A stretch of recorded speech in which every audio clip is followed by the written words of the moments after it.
ಇವತ್ತು ಪನ್ನೀರ್ ರೋಲ್ ಮಾಡೋಣ. ಹೇಗೆ ಮಾಡೋದು ನೋಡೋಣ. ಪನ್ನೀರ್ ತೊಗೊಂಡಿದ್ದೀನಿ, 100 ಗ್ರಾಮ್ ಆಗೋಷ್ಟು ತೊಗೊಂಡಿದ್ದೀನಿ. 1 ಬಟ್ಲು ಮೊಸರು, ಹಾಗೆ ಮಸಾಲೆಗಳು, ಖಾರದ ಪುಡಿ, ಧನಿಯಾ ಪುಡಿ ಮತ್ತು ಗರಂ ಮಸಾಲ, ಜೀರಿಗೆ ಪೌಡರು, ಕಸೂರಿ ಮೇಥಿ ಇವೆಲ್ಲ ಹಾಕ್ಕೊಂಡು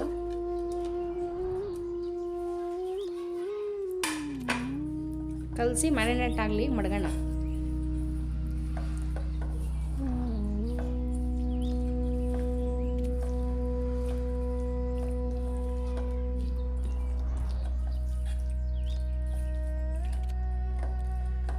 ಚೆನ್ನಾಗಿರುತ್ತೆ ಮನೇಲಿ ಮಾಡ್ಕೊಂಡು ತಿಂದರೆ, ಚೆನ್ನಾಗಿರುತ್ತೆ. ಈ ಥರ ಹೊರಗಡೆ ತಿನ್ನೋ ಬದಲು ಮನೆಯಲ್ಲೇ ಮಾಡ್ಕೊಂಡು ತಿಂದರೆ. ಇದು ಮ್ಯಾರಿನೇಟ್ ಆಗಲಿ. ಈಗ ಇದು ಚಪಾತಿ ಹಸಿಟ್ಟು ಕಲಿಸ್ಕೊಳ್ಳೋಣ ನೋಡಿ. ಇವಾಗ ಹಿಟ್ಟು ಕಲಿಸ್ಕೊಳ್ಳೋಣ ನೋಡಿ. 1 ಬಟ್ಲು ಗೋಧಿ ಹಿಟ್ಟು, 1 ಬಟ್ಲು ಮೈದಾ ಹಿಟ್ಟು, 2 ಸಮ ಪ್ರಮಾಣದ ಹಾಕಿದ್ರೆ ಚೆನ್ನಾಗಿರುತ್ತೆ. ಉಪ್ಪು ಸ್ವಲ್ಪ,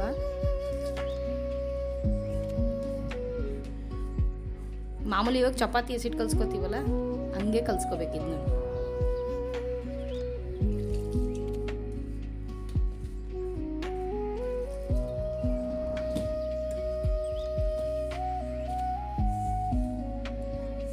ಈ ಹೊರಗಡೆ ತಿನ್ನೋ ಬದಲು ಆರಾಮಾಗಿ ಮನೇಲೇ ಮಾಡ್ಕೋಬೋದು. ಮನೇಲಿ ಏನಿರುತ್ತೋ ಅದೇ ಸಾಮಾನು ಹಾಕೊಂಡು ಮಾಡಿದ್ರೆ ಆರಾಮಾಗಿ ಮಕ್ಕಳು ತಿನ್ಕೋತಾರೆ.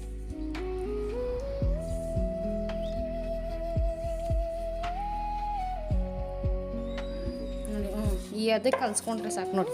ಮಾಮೂಲಿ ಚಪಾತಿ ಹಿಟ್ಟು ಮನೇಲಿ ಕಲಿಸ್ಕೊತೀರೋ ಕಲಿಸ್ಕೊಳ್ಳೋದಷ್ಟೇ.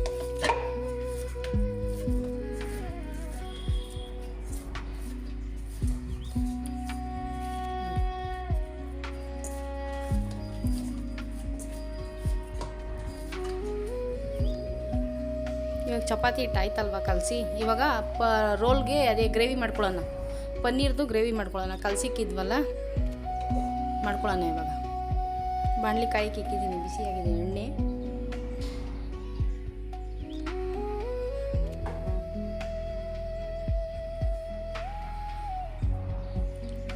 ಬಿಸಿ ಆಗಲಿ ಒಂದು ಸ್ವಲ್ಪ. ಆಮೇಲೆ ಇದು ಪನ್ನೀರ್ನ ಕಲಸಿಕೊಂಡಿದ್ವಲ್ಲ ಅದನ್ನೇ ಹಾಕೊಳ್ಳೋಣ.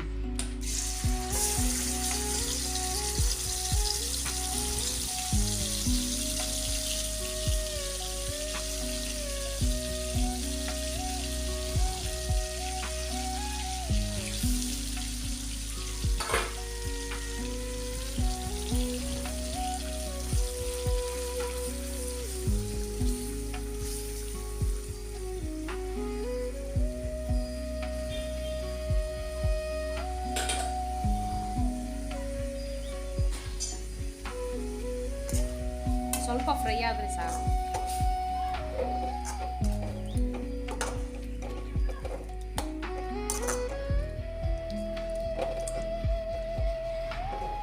ಫ್ರೈ ಆಗಲಿ ಇದು ಒಂದು ಸ್ವಲ್ಪ. ಆಮೇಲೆ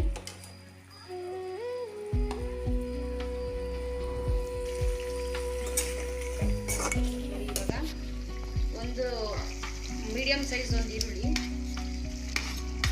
ಎಲ್ಲ ಒಟ್ಟಿಗೆ ಹಾಕೊಳ್ಳಿ. ಕ್ಯಾಪ್ಸಿಕಮ್ಮು ಒಂದು ಸ್ವಲ್ಪ ಎಲೆಕೋಸು. ಮಕ್ಳಿಗೆ ಮಾಡಿಬಿಟ್ರೆ ತರಕಾರಿ ತಿಂದಿರೋ ಮಕ್ಕಳೆಲ್ಲ ತಿಂತಾರೆ. ಸ್ವಲ್ಪ ಕ್ಯಾರೆಟು, ಒಂದು ಟೊಮೊಟೊ,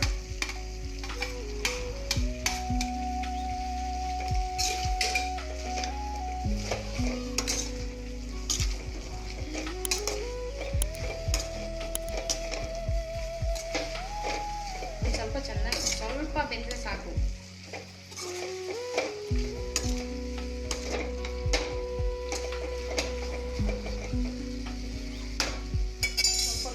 ಉಪ್ಪು ಹಾಕೊಳ್ಳಿ.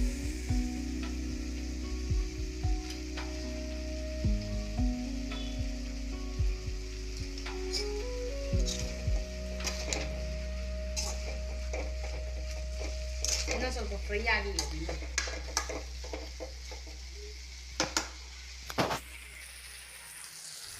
ನೋಡಿ ಇದು ಹಾಕ್ತಾ ಇದ್ದೀನಿ. ಇದಕ್ಕೊಂದು ಚಿಲ್ಲಿ ಫ್ಲೇಕ್ಸ್ ಹಾಕೋಣ.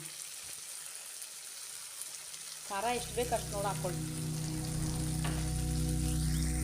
ಆಯ್ತಾ ಇರಲಿ ಈ ಕಡೆ ಚಪಾತಿ ಹೊತ್ಕೊಳ್ಳೋಣ ಬನ್ನಿ. ಈಗ ಚಪಾತಿ ಹೊತ್ಕೊಳ್ಳೋಣ. ಅಲ್ಲಿ ಪನ್ನೀರ್ದು ಗ್ರೇವಿ ಆಯ್ತಾಯ್ತು ಇವಾಗ.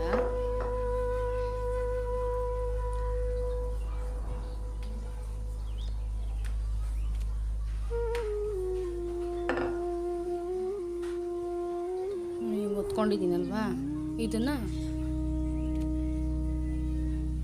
ರೌಂಡ್ ಮಾಡಿಕೊಂಡು ತಿರ್ಗಾ ಇನ್ನೊಂದ್ಸತಿ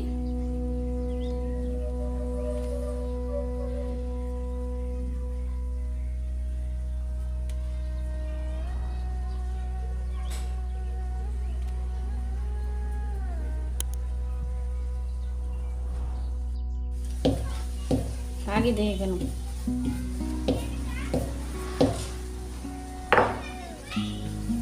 ಹಂಚು ಕಾಯಕ್ಕೆ ಇಕ್ಕೊಂಡಿದ್ನಲ್ಲ,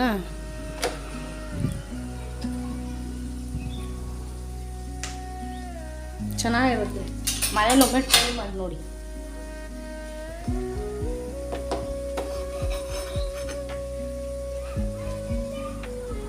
ಚೆನ್ನಾಗಿರುತ್ತೆ, ಒಂದ್ಸತಿ ಟ್ರೈ ಮಾಡಿ ನೋಡಿ.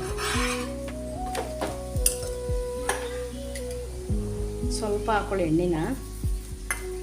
ಮಕ್ಳಿಗೆ ಮಾಡಿಕೊಟ್ರೆ ಖುಷಿಯಾಗಿ ತಿಂತಾರೆ.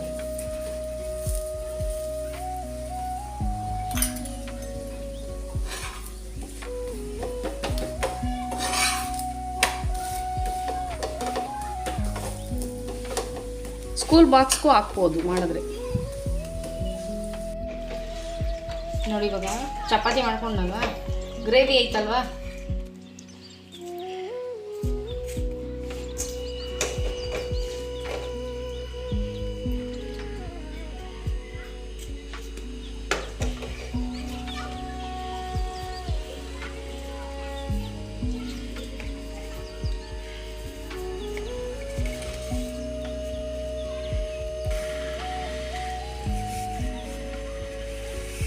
ನೋಡಿ ಮನೇಲಿ ಆರಾಮಾಗಿ ಮಾಡ್ಕೋಬೋದು.